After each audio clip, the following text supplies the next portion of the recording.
Hello and welcome back to True Treats. Thanks for joining us for week 9. This week we have the Chicago Bears taking on the Philadelphia Eagles. We're making a deep dish Chicago style pizza for the Bears and a Philly cheesesteak for the Eagles. Hope you enjoy.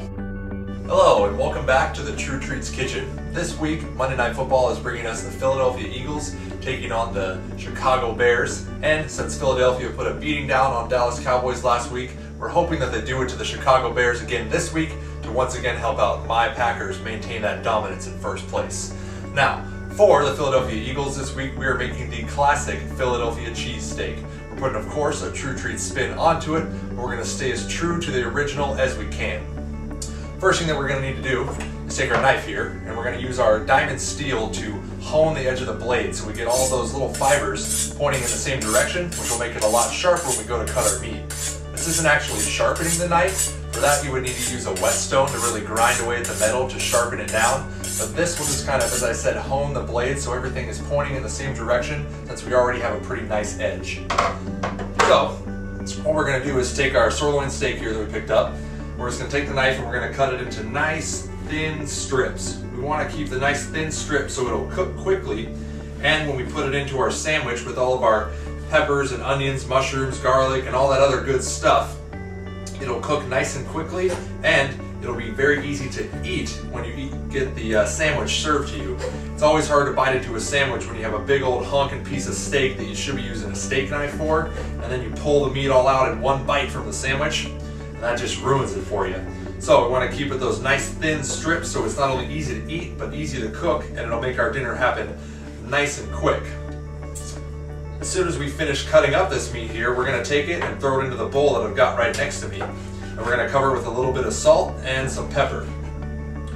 We're going to do that and set it aside for just a few moments. And that way we can get all that salt and pepper to soak right into the meat, and it'll get the nice flavor deep within there.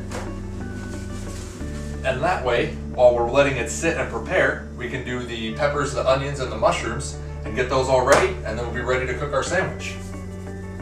So we toss in that salt and pepper, mix it all around so all sides are nicely coated, and then we'll let it sit and we'll start our vegetables. Alright, so we have our meat sitting over here on the side. We've got that salt and pepper on there so it's absorbing all of those flavors. While it's absorbing, we'll go ahead and get all the vegetables ready for our sandwich. Now the vegetables we're going to be using today, we're using green peppers, red peppers, we're using a white onion, we got some cremini mushrooms which we're going to chop up in there, and of course we're going to use some fresh garlic. Now today we're using this minced garlic, comes already pre-cut up, minced all nice and small for us. This is a great time saver if you eat garlic a lot.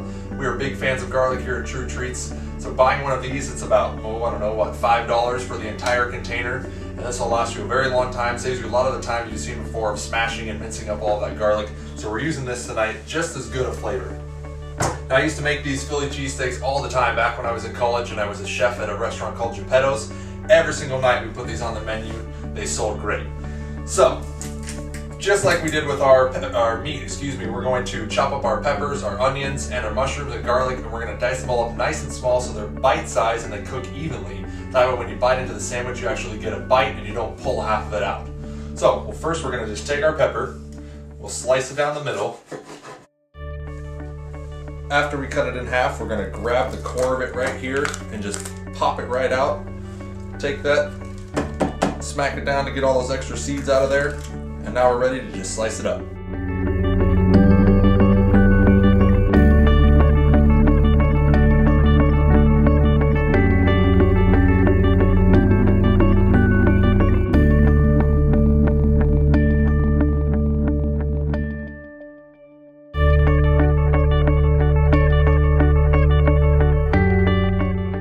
Alright, so we got our veggies all prepped, our onions, our mushrooms, our peppers, all that's good to go. We got our meat already prepared, it's all nice and seasoned with that salt and pepper.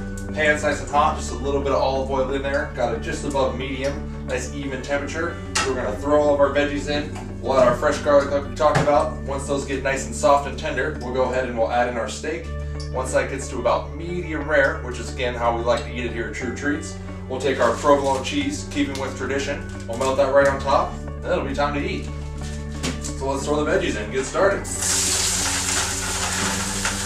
Oh yeah. You always know your pan's at the right temperature when you hear that sizzle. That means oil is nice and hot, pan's nice and hot, nothing's gonna stick, and it'll cook and brown nicely. About 1 good tablespoonful of garlic. That should give us a nice amount of flavor. Now we just cook them up.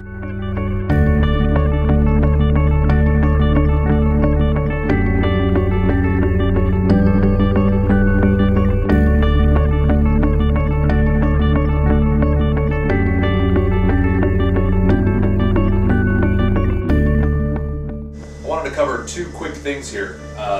Great skill sets that'll help you save a lot of time and effort in your kitchen. The first thing is sauteing and the ability to toss with the pan.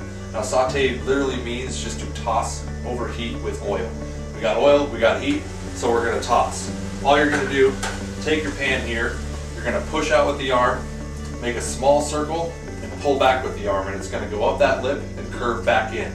That'll just help us toss and mix all those ingredients without having to take the time to sit there and scoop and spin everything around. Again, it just goes out with the arm, small quick circle, and you catch all those ingredients in the pan. It's going to change a little bit depending on the rim and the edge that you have of your pan. The steeper it is, the sharper it'll come back to you. The more gradual, the more it'll want to go out. So you'll have to practice a little bit. I recommend just taking some dry beans, put them in a pan, and you can practice tossing those. That way you don't ruin any meals. And if you do happen to spill, it's not too bad. You can just sweep up some beans. The other thing I want to go over is we're talking about temperatures and how to prepare them for your meat. Simple hand test that you can use. You got your hand out here, just keep it nice and relaxed. You got the meaty part of your thumb. If you have all your fingers sprayed out and relaxed just like this, and you touch the meaty part of your thumb, that feeling and that tenderness is just about rare. Touch your pointer finger and your thumb, now that tenderness is medium rare. Add the middle finger, you got medium. Add your ring finger, medium well, and you throw that pinky in there, and you got well done. Great quick little tips that you can use to just kind of test the tenderness of your meat so you don't have to pull out the thermometer and stick your meat and drain out all those beautiful juices. Looks like our food's almost done here. We'll let it sit just a few more minutes to get to that medium rare, and then it'll be time to put on our cheese and serve.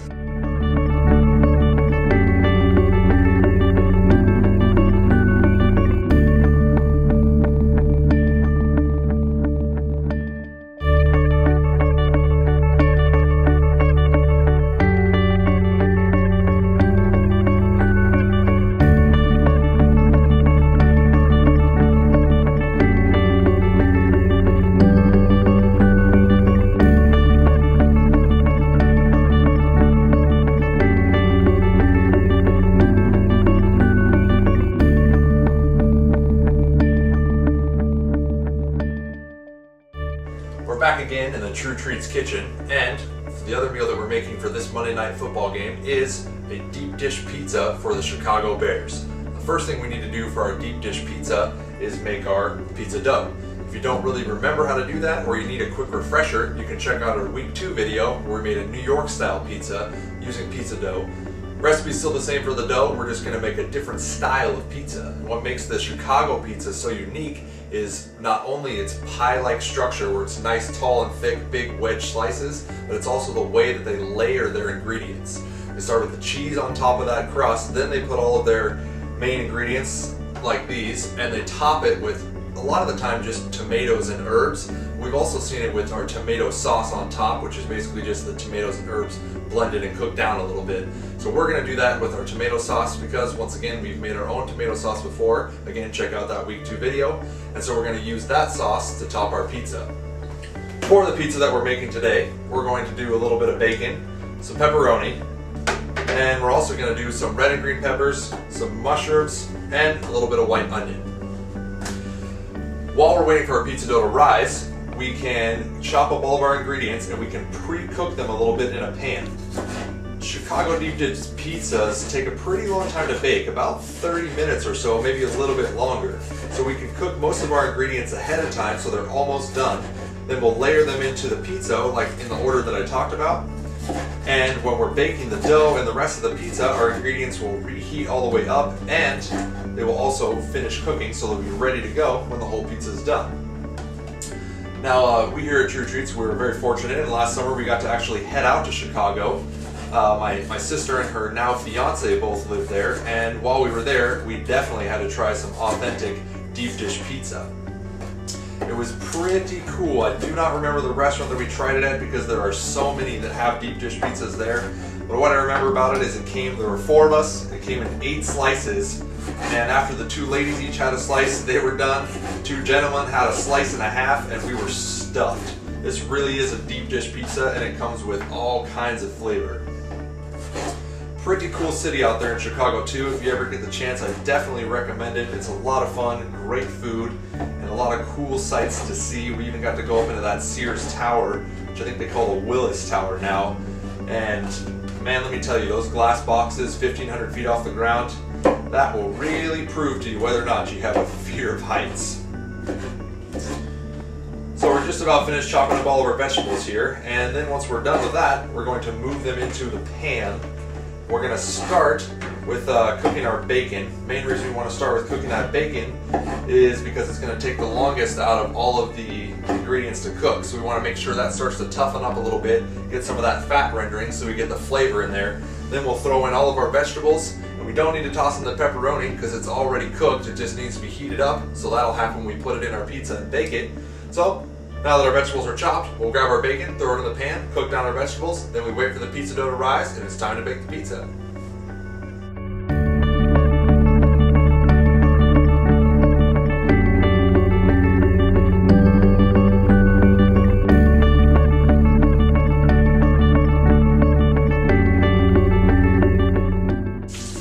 Alright, so we got our ingredients over here in the pan. We're going to turn the stove off. We'll pull these off of the stove and set them aside. You can see they're mostly cooked all the way here, so we'll just set them into the bowl so that they can cool.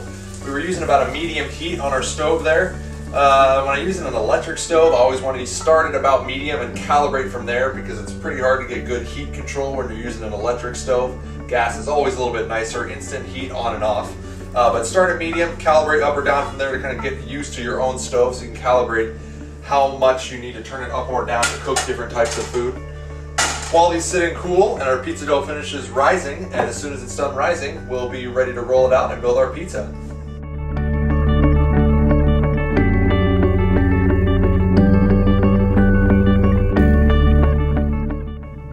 As you can see, we used a simple rolling pin to roll out the dough for our pizza.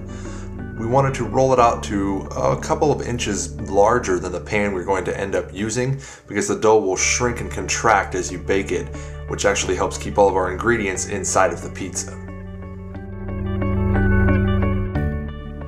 Since we did not have a deep dish pizza pan, what we used instead was the shell for a cheesecake pan, which comes with a latch so that it starts smaller and then you unlatch it and it pops loose. This was perfect for our deep dish pizza. All we did was take that and just set it right on a regular tray, so when we popped it loose, we could take the pizza right off. Now remember, when you're placing your ingredients inside of this pizza, you want to make sure you layer it cheese first, then your ingredients, and then the sauce. That's what makes it a Chicago deep dish pizza. You also noticed a little earlier that we had to fold and make it fit our pan itself, and then we just cut off that extra dough that was around the edge. We can use that to make some breadsticks or keep it on the side to make another pizza a little bit later. We ended up baking this for just over 20 minutes on about 350 degrees, and that worked out perfect to get a light brown crust that was nice and firm but still chewy on the inside, and it was delicious.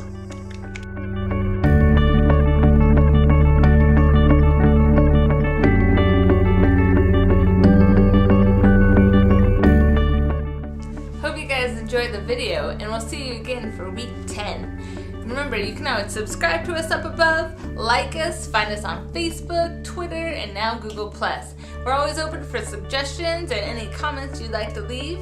And remember, we'll see you next week for more good food.